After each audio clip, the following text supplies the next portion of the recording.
Breaking news తెలంగాణలో MLC ఎన్నికల heat పెరిగింది. కరీంనగర్, ఆదిలాబాద్, నిజామాబాద్, మెదక్ పట్టభద్రుల ఎమ్మెల్సీ స్థానానికి భారీగా నామినేషన్లు దాఖలయ్యాయి. గ్రాడ్యుయేట్ ఎమ్మెల్సీ స్థానానికి 100 మంది నామినేషన్లు వేశారు. అయితే బీఆర్ఎస్ ఎన్నికలకు దూరంగా ఉంది. దీంతో కరీంనగర్ మాజీ mayor Ravinder Singh All India Forward Bloc తరపున నామినేషన్ వేశారు.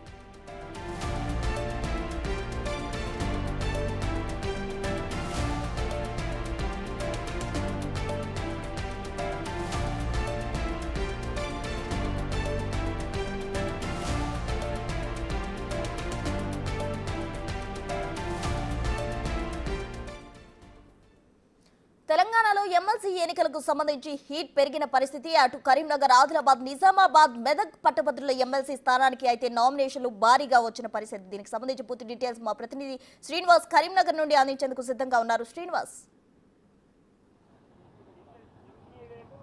ప్రసూన, ఇటు ఉమ్మడి కరీంనగర్, ఆదిలాబాద్, నిజామాబాద్, మెదక్ పట్టభద్రుల ఎమ్మెల్సీ స్థానానికి భారీగా నామినేషన్ దాఖలైనటువంటి పరిస్థితి కనబడుతుంది. నామినేషన్లకు నిన్న చివరి రోజు కావడంతో నిన్న సాయంత్రం వరకు కూడా పెద్ద ఎత్తున కూడా 100 వరకు నామినేషన్లు దాఖలైనటువంటి పరిస్థితి కనబడుతుంది. అయితే నిన్న ఒక్కరోజే దాదాపుగా 40 మంది కూడా నామినేషన్ వేసినటువంటి పరిస్థితి కనబడుతుంది.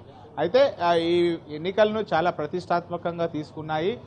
ముఖ్యంగా అధికార పార్టీ కాంగ్రెస్ పార్టీ, తర్వాత కేంద్రం లోపల ఉన్నటువంటి ఇటు అధికారం లోపల ఉన్నటువంటి బీజేపీ పార్టీ రెండూ కూడా ఇప్పుడు జరగబోయేటువంటి ఎన్నికలను చాలా ప్రతిష్టాత్మకంగా తీసుకున్నటువంటి పరిస్థితి కనబడుతుంది. అయితే ఎన్నికలు ఏవైనా కానీ అందరికంటే ముందే ఉండేటువంటి బీఆర్ఎస్ పార్టీ మాత్రము ఈ ఎన్నికలకు దూరంగా ఉన్నది.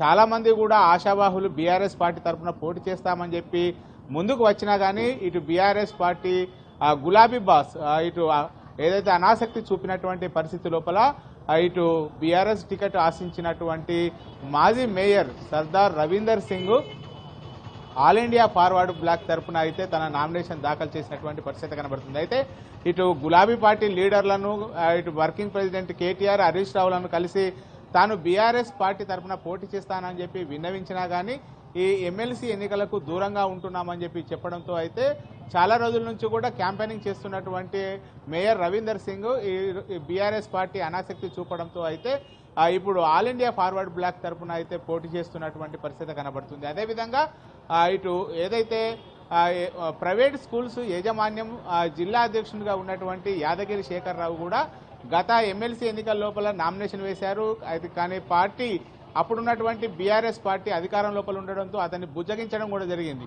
నీకు పార్టీ లోపల ఫ్యూచర్ ఉంటుందని చెప్పి చెప్పడం కూడా జరిగింది. ఈ నేపథ్యం లోపల ఈసారి ఖచ్చితంగా తనకు బీఆర్ఎస్ పార్టీ ఇటు ఎమ్మెల్సీగా పోటీ చేసేటువంటి అవకాశం ఇస్తుందని చెప్పి భావించినటువంటి పరిస్థితి లోపల ఇటు యాదగిరి శేఖర్ రావు కూడా మొండి చేయి చూపడంతో అయితే అతడు ఈసారి ఇండిపెండెంట్గా బరిలోకి దిగినటువంటి పరిస్థితి కనబడుతుంది. అదేవిధంగా ఇటు తన ప్రొఫెసర్ జీవితానికి ఇంకా 16 ఏళ్ల సర్వీస్ ఉన్నా కానీ ముందుగానే 3 నెలల ముందుగానే ఎమ్మెల్సీ ఎన్నికల నేపథ్యం లోపల తన అసిస్టెంట్ ప్రొఫెసర్ పదవికి రాజీనామా చేసి ఎమ్మెల్సీగా పోటీ చేసడానికి ఆసక్తి చూపినటువంటి హరికృష్ణ ఇటు కాంగ్రెస్ పార్టీ టికెట్ ఆశించారు. కానీ కాంగ్రెస్ పార్టీ ఇటు నరేందర్ రెడ్డి వైపు మొగ్గు చూపడంతో హరికృష్ణ ఇప్పుడు ఇండిపెండెంట్గా పోటీ దిగుతున్నటువంటి పరిస్థితి కనబడుతుంది. అయితే ఇటు హరికృష్ణ విషయానికి వస్తే మాత్రము ఇటు కరీంనగర్ జిల్లాతో పాటుగా మెదక్ జిల్లాల లోపల 2 జిల్లాల లోపల చాలా రోజుల పాటు డిగ్రీ కాలేజీ లోపల అసిస్టెంట్ ప్రొఫెసర్గా పనిచేయడము, తర్వాత ఇటు ఏదైతే group 2, group 1, group 2, group 3, group 4 వంటి ఎగ్జామ్స్ ప్రిపరేషన్ అయ్యేటువంటి అభ్యర్థులందరికీ కూడా తన విన్నర్స్ అకాడమీ ద్వారా కోచింగ్ ఇవ్వడంతో ఇటు హరికృష్ణకు కంపల్సరీగా కాంగ్రెస్ టికెట్ వస్తుందని చెప్పి ఆశించినా కానీ అతను నిరాశనకు నోలవడంతో అయితే చాలా రోజుల నుంచి కూడా ఇటు పట్టభద్రులను ఎమ్మెల్సీ ఎన్రోల్మెంట్ చేయడం లోపల కానీ ముందున్నటువంటి హరికృష్ణ ఈసారి ఇండిపెండెంట్గా బరిలోకి దిగుతున్నటువంటి పరిస్థితి కనబడుతుంది. మొత్తానికైతే ఇటు 100 మంది కూడా నామినేషన్లు వేశారు. ఈరోజు స్క్రూటినీ జరుగుతుంది. దాదాపుగా 20 నుంచి 30 అభ్యర్థుల యొక్క నామినేషన్లు తిరస్కరణకు గురయ్యేటువంటి అవకాశం ఉన్నది. ఏదేమైనప్పటికీ ఇటు 100 మంది బరిలో ఉన్నటువంటి నేపథ్యం లోపల 30 మంది తిరస్కరణకు గురైనా కానీ 70 మంది అభ్యర్థులు ఎమ్మెల్సీ బరి లోపల ఉండడము ఖచ్చితంగా ఇది ఒక రికార్డ్ అని చెప్పుకోవచ్చు. ఎందుకంటే గత ఏ ఎన్నికలు చూసినా కానీ ఎమ్మెల్సీకి సంబంధించినటువంటి ఏ ఎన్నికలు చూసినా కానీ సాధారణ ఎన్నికల తరహా లోపల ఈసారి చాలా మంది కూడా ముందుకు వచ్చి నామినేషన్లు వేసినటువంటి పరిస్థితి కనబడుతుంది. ఇటు కేసీఆర్ భక్తునిగా చెప్పుకునేటువంటి మెదక్ జిల్లాకు చెందినటువంటి వ్యక్తి కూడా పాదయాత్ర చేస్తూ కూడా ఇక్కడికి వచ్చి నామినేషన్ వేయడం జరిగింది.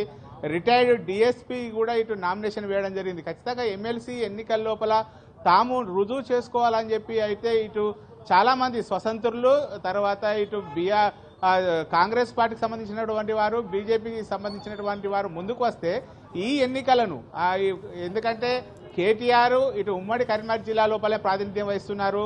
తర్వాత హరీష్ రావు, కేసీఆర్, కవిత వీళ్ళంతా కూడా ఈ 4 జిల్లాల పరిధి లోపలనే ప్రాతినిధ్యం వహించిన వారు. పార్టీ కూడా చాలా బలంగా ఉన్నా కానీ బీఆర్ఎస్ మాత్రము ఈ ఎన్నికల లోపల ఎందుకో పోటీ చేయడానికి అనాసక్తి చూపినటువంటి పరిస్థితితో ఇప్పుడు అయితే బీఆర్ఎస్ క్యాడర్ అంతా కూడా నిరాశ నిస్పృహకు లోనవుతున్నటువంటి పరిస్థితి కనబడుతుంది.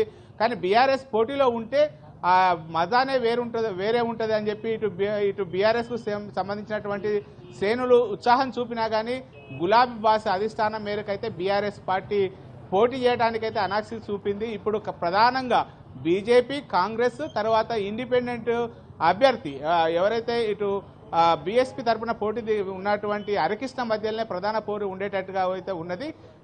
చూడాలి మరి ఈరోజు నామినేషన్ స్క్రూటినీ జరుగుతుంది. చివరి వరకు ఇంకా ఎన్ని తిరస్కరణకు గురవుతాయి, ఎంతమంది విత్డ్రాల్ చేసుకుంటారు అనేటువంటిది అయితే ఆసక్తిగా మారినటువంటి పరిస్థితి కనబడుతుంది. మొత్తానికి పట్టభద్రుల ఎన్నికల లోపల దాదాపుగా 100 నామినేషన్లు వేయడం అయితే ఇది ఒక రికార్డు అని చెప్పుకోవచ్చు ప్రస్తుతం మనం. Right, thank you Srinivas.